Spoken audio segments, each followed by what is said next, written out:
আজকে আমার পাশে যে গাছটি দেখতে পাচ্ছেন এটি হচ্ছে আকন্দ গাছ। খুবই প্রচলিত একটি গাছ।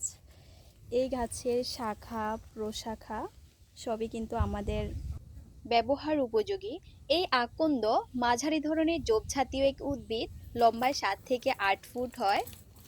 গাছের চাল ধূসর বর্ণের, কাণ্ড শক্ত ও কচি কাণ্ডগুলো কিন্তু লোমযুক্ত হয়। এর পাতা 4 থেকে 8 ইঞ্চি লম্বা। এর উপরিভাগ মসৃণ এবং নিচের ভাগ আঠালো টাইপের হয়ে থাকে। এই আকন্দ গাছের পাতা ছিঁড়লে এক ধরনের আঠালো কষ বের হয়। এর ফুলগুলো সাদা বা বেগুনি কালারের হয়ে থাকে। বাংলাদেশে কিন্তু এই আকন্দ মাঝারি এবং ছোট এই দুটি জাতি দেখা যায়।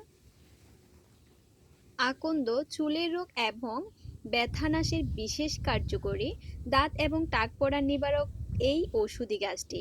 দাঁত ব্যথা দূরের জন্য আকন্দের কষ তুলোয় ভিজিয়ে ব্যবহার করলে দাঁত ব্যথার উপশম হয়। বাতের ব্যথা ও পোলা দূর করতেও আকন্দ অত্যন্ত কার্যকরী। আকন্দ পাতা ও হলুদের বড়ি তৈরি পাণ্ডুরোগ নিরাময় করে। তাছাড়াও বায়ুনাশক, কোষ্ঠ, পাকস্থলী ব্যথা ও হজম সমস্যা নিরাময়ের জন্যও কিন্তু এই আকন্দ বেশ উপকারী। বাচ্চাদের কখনো কখনো বুকে কফ বা সর্দি জমে যায়, যাতে আমরা অনেক বেশি ঘাবড়ে যাই। যদি এই আকন্দের রস ব্যবহার করা হয় তাহলে বিশেষ ফল পাওয়া যায় এই সর্দি জমে থাকার রোগ থেকে। হাত পা মচকে গেলে বা ফুলে ব্যথা তৈরি হলে আকন্দ পাতার গরম সেক দিলে ব্যথা দূর হয়।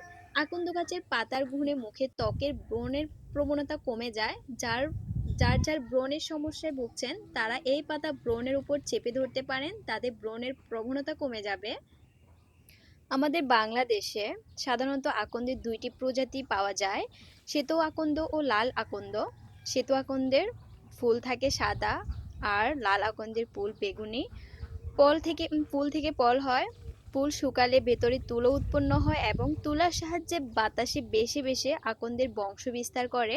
আকন্দ ফুলে কালো ভীমরুলের খেলা জীবনানন্দ দাশের চোখ এড়িয়ে যায়নি। রূপসী বাংলা কাব্যগ্রন্থের কবিতায় সেই কথাটি তুলে ধরেছেন। আকন্দ ফুলের কালো ভীমরুল এইখানে করে গুণঞ্জন রৌদ্রের দুপুর ভরে। অযত্ন অবহেলায় বেড়ে উঠলেও এ আকন্দ চাষযোগ্য। চাষের ক্ষেত্রে মে থেকে জুন মাসে 3 থেকে 4 ফুট দূরত্বে আকন্দ গাছ লাগানো ভালো। মোথাও শাখার অন্য অন্য অংশ থেকে আকন্দ গাছ বেশি বংশ বিস্তার করে থাকে।